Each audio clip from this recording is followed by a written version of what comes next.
আমি অত্যন্ত ভারী ক্লান্ত মন দিয়ে এই সোহেল সরকার হত্যার প্রতিবাদে আজকে এমপি কারণ চৌরাস্তার মনে দাঁড়িয়েছে আমার সেই সকল এলাকার জনগণ। আমি সোহেল সরকার হত্যার মাগফিরাত কামনা করছি।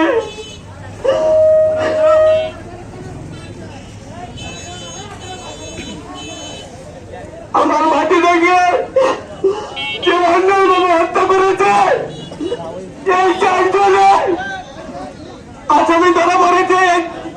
এক মাসের মধ্যে সর্বোচ্চ মৃত্যুদণ্ড চায় মাননীয় প্রধানমন্ত্রীর কাছে। আরো যদি বাকি আসামি থাকে অতি বিলম্বে তদন্ত করে তাকে কাঠগড়ায় মুখোমুখি দাঁড়াতে হবে। আমার এলাকাবাসীর উদ্যোগে আজকের এই মানববন্ধন অনুষ্ঠিত হয়েছে। আমাদের মানববন্ধন করার কোন সামর্থ্য নেই। আমি একজন যুবদল কর্মী হিসাবে আমি সমিতি থেকে পাইনি এখন পর্যন্ত। আমি কি বলবো, উনি একজন শ্রমিক ছিলেন, আমার বাতি যখন শ্রমিক ছিলেন। এই শ্রমিকের প্রতি কারো মায়া নাই, কার নাই। উনি দিন আনতেন, দিন খাইতেন। উনার একজন 3 বছরের কন্যা আছে। যে কন্যা দিয়ে বাবা বাবা বলে চিৎকার করে আমাদের বলছে কলিজা ভাঙিয়ে যায়, বাচ্চা যায়। আমাদের কি করে আছে? আমরা তো সঠিক বিচার পাই নাই। এখন আমার বাচ্চা যায়, একজন হয় বাচ্চা, ওদিকে কি করবো আমরা? আমাদের কোনো বোঝা চাই পাচ্ছি না। ওনাকে যদি আমরা দাঁড়িয়ে যাই আমাদের বাড়িতে খালি হয়ে যাবে। আমি কি করবো? আপনাদের শান্ত নাই। আমি বেঁচে থাকতে চাই। আমি আসলে 12 বছর বাসা আমি হারিয়ে ফেলেছি। যারা আমার এই বাতি থেকে খুন করেছে তাদেরকে অতি বিলম্বে সরকারের কাছে অনুরোধ, তাদেরকে ফাঁসির কাজ করে 1 মাসের মধ্যে দাঁড়াতে হবে। এরকম নির্মম ভাবে হত্যা আমি কখনো দেখি নাই।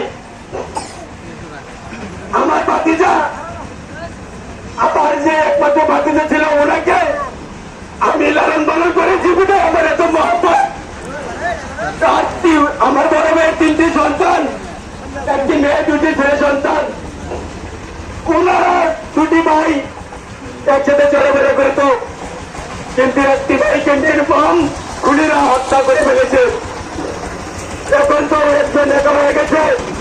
আমার ওই ছেলের পূর্ণ হত্যার বাচ্চা, উনি বলে এই আমার যে বাতিজা আরেকজন আছে ওনাকে হত্যা করবে। কত বড় সাহস! আপনাদের এলাকার কাছে আমি বিচার দিলাম। এত বড় খুনি এই দেশে থাকতে পারে না, পারে না, পারে না। আপনাদের আহ্বানে আমি বলবো যে যেভাবে আমাদেরকে সাড়া দিয়েছেন, আমরা গরিব মানুষ হিসাবে আমাদের এই কষ্টের সময় সবসময় আমাদের পাশে থাকবেন। সবসময় এই আমার বাতিজা সন্তানের খোঁজখবর নেবেন। তাদের কথা একটু আপনারা মন থেকে দোয়া করবেন। যদি আপনারা কোনো সম্ভব হয় তাদেরকে কোনো সহযোগিতা করার মতো, তাহলে তাদেরকে সহযোগিতা করতে পারেন, কারণ তাদের কোনো স্তর নাই। সোহেলের আম্মা একজন ক্যান্সারের রোগী। বিশেষ পরীক্ষা নিরীক্ষার মাধ্যমে উনি ক্যান্সারে আক্রান্ত হয়েছেন। ক্যান্সারে আক্রান্ত হওয়ার পর যখন আমি থেকে বাড়িতে আসি, সোহেল ঢাকা থেকে বাড়িতে আসে, আমাকে বলে কাকা আমি আইসা বলছি। আমি যে বলবো যে দেশের পরিস্থিতি ভালো না, কোথায় যাস না, এ কথা আমি বলতে পারি নাই। তো আমি এত বিলম্বেই কথাগুলো শেষ করলাম। অনেক কিছু কথা বলার ছিল, রাস্তার মধ্যে জাম পড়ে গেছে। চেয়ারম্যান সাহেব এখানে সমাপ্তি করবেন।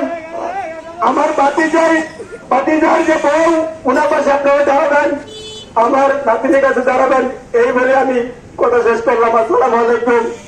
খুনিদের ফাঁসি চাই, এই অল্প বিলম্বে তাদেরকে ফাঁসি দিতে হবে। আসসালামু আলাইকুম। সম্মানিত